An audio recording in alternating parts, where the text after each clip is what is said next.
G'day and welcome to the Grow a Small Business Podcast. I'm your host, Troy Truen. Each week, we speak with an owner who has grown a business with 5 to 30 team members to something bigger. Diving into their numbers and unearthing the pain they've experienced, we explore what they did to overcome each barrier and what they would do differently from day one. Let's get into it. So, Rachel, thanks so much for making the time to catch up. When I first came across you, the first thing that jumped out at me was this title of the Workshop Whisperer, which I came to find out related to you working as a business coach, particularly for auto repair shops. That's definitely, I guess, a niche when it comes to the business coaching world. So maybe in your words, tell me a little bit about the work that you do. Well, first of all, thanks so much for having me. Pleasure. I'm looking forward to having the chat. The Workshop Whisperer, yes, it is a very niched coaching business for auto repair shops. So typically your independent car repairers also go right across basically anything that can be repaired with a motor. They are our clients, and across Australia and New Zealand. So I arrived in such a niche because my former husband was a technician, a motor mechanic, and he had owned a mobile mechanic business and then wanted to go into a workshop. And while he was and still is a fantastic technician, the business side of things weren't his forte. I had always been in some kind of sales, marketing, mentoring. I was currently running my own business at the time in the fitness industry. And I basically did the same marketing and business growth tactics and strategies for our auto repair business as I did for my personal training business. And they worked. And we basically took a run into the ground workshop with only really price-sensitive customers and turned that business into a 7-figure business within a couple of years, which got the notice of other local auto repair shop owners who started asking what we were doing and could I help them. So having already known how to create an online program, because I put my fitness business online while I was pregnant with our third child, I knew how to put modules together and knew how to get people on Facebook to the program. So I kind of had those skills. And I looked around and I saw that there weren't any specialist automotive coaches. And I decided, well, we've got the success. I know how to coach. I'd been mentoring and coaching for a long time. So I put all the pieces together and I launched the Workshop Whisperer in 2014. And it took me 3 goes of launching, so to speak, to get my first 4 clients. But once I did, away we went, and we now help auto repair shop owners right across Australia and New Zealand to achieve business and lifestyle success. Fantastic. That's such a great story. Tell me about why do the clients come to you? I mean, I'm assuming they're looking for some sort of help, but is there often the same pain points that cause them to go, actually, today is the day I'm reaching out to Rachel? I think that there's a handful of common reasons, pain points we can call them, like cash flow is probably usually their biggest driver, or realize that they're so out of love with their business because it's been a struggle for so long. It might have just been that thing that they saw of the Workshop Whisperers on Facebook that was, they'd seen it enough times now, and this was the final one that tipped them over the line. But generally, what we find is we've got great technicians who struggle to be great business owners. Yeah. And that's, a common thing right across business. That's obviously not specific to automotive. So true. Yeah. And tell me, you're obviously a specialist business coach focusing on auto repair industry. What are the benefits in working with a specialist business coach versus a business coach who might be a bit more generalist across various industries? I think it's actually really important that if you're going to invest good money in a coach, that they understand your industry intimately, because they've walked in your shoes at some point in their own business owner career. And that last part is really important, that they've actually owned a business. There are far too many people called a coach or a business coach where the only business they've actually owned is the business coaching business. So we've got people without the experience of having managed cash flow, leading teams, having to market, saying and delivering theory, but not practical experience. And I think that when you're in a particular industry, it's almost like a superpower. You're actually turbocharging your own growth personally and professionally, and for the business as well, when you work with someone who already knows the language. Yeah, I think that's a really good point. So tell me a little bit about the process that you take business owners through. And, as we mentioned before, maybe the best way to bring this to life is if you've got a favorite case study of a business owner that you've worked with, and, how do you step them through improving their business as a business coach? What are the actions that you take as a coach?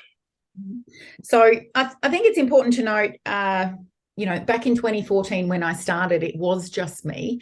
But now we have quite a sizable team who is helping with the process as well. And one of the important things was that I couldn't be the solution forever to every single person that came in. Good. So we had to make sure that we developed a world-class curriculum that actually was the solver of the problems. So our program is actually the solution, not just myself.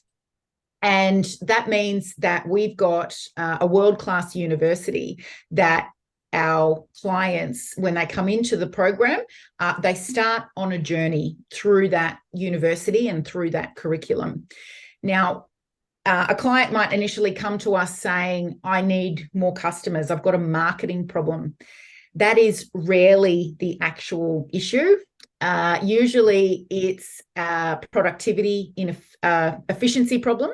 Yep. And a leadership problem.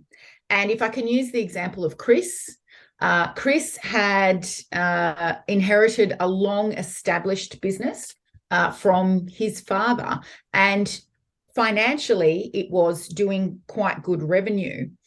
However, Chris realised that it could be doing better, and through getting to know Chris and getting to know his issues, it actually became quite obvious that he was the bottleneck to further growth of the business, because as the owner, he felt like he had to still have a hand in all of the business's output. So he was slowing down production, so to speak, in this case, cars leaving the workshop, because he was still responsible for touching too many parts of the job, even though he had quite a sizable team at the time.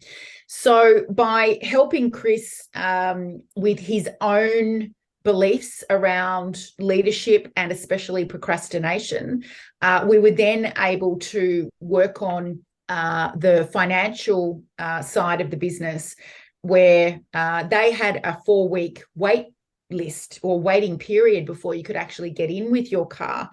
and helping Chris understand that that was actually a deterrent for new or returning customers, rather than, making himself feel good that, oh, we've got so much work, everything's okay.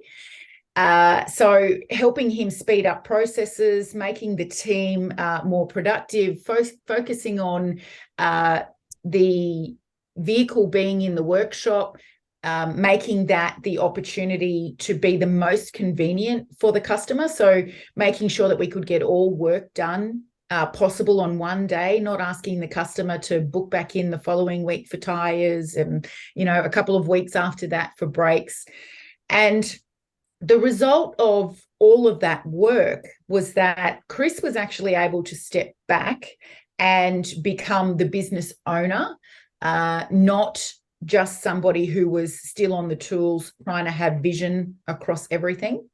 And that allowed his team to step up and truly own their positions as well. And when we have that balance, we start to have business owners who can be in a position where they don't just have a job, they didn't just employ themselves, they own a business. And that's the outcome that we're working towards with every single one of our clients, that they start to sense a freedom of, I can choose to go to work today. I might absolutely love going to work, so I'll go. Or I can have next week off because the team's got this. So we're always looking at improving the financial reward, but also the lifestyle reward, because in the industry that we're in, you have a lot of guys who have young families who do lots and lots of overtime, and they don't get to do the simple things while their children are young, like school pickups and drop-offs, and have school holidays off to spend time with their kids. It's kind of like a ship's passing in the night situation. So it's really central to the program that, yes, we can help them become financially much more wealthy, but we also want them to be time wealthy so that they can spend it how they would like. Find it hard to define a clear strategy, then communicate it and execute it alongside the rest of your team? Or you currently don't work a simple quarterly strategic plan to boost your team's performance? Our Business Growth Formula online course is perfect for small business owners with 5 to 30 team members wanting to grow. We share the mindsets, habits and tools to be a legendary leader in your business. growsmallbusiness.com.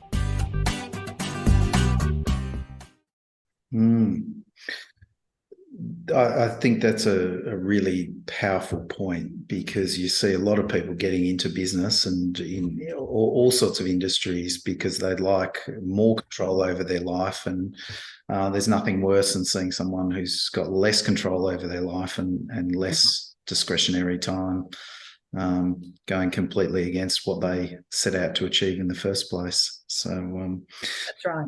I guess looking at the example of Chris, you were saying very early on it became apparent that he was the bottleneck. How receptive was Chris to hearing that information? I think initially, and Chris is represents a type that is repeated over and over. I should say the various Chris's that you come across. Chris's. Yes. Do you find your clients are receptive to hearing that maybe they need to change personally and that their problems aren't all of the other things going on around them? I think our clients come to us with different levels of awareness around where they are the problem.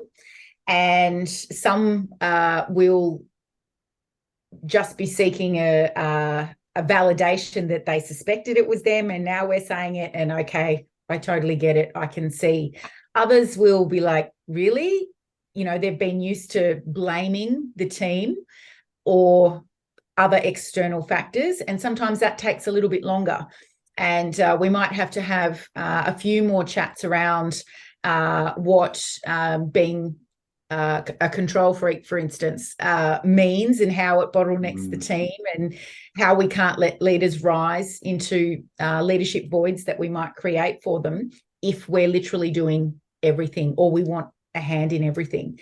So on the whole, at the end of the day, most will come around to the idea, and all they actually need is to see successful change in someone else to believe that it's possible if they just make some changes for it to happen, which is why, we have a best practice sharing community that is supporting the program, so that, a client comes in and they can see success before them, and, connect with people that were also, reformed control freaks, or also had trouble making decisions, which actually held them up from progressing, or didn't ever like being in conflict situations, and that caused trouble in the team.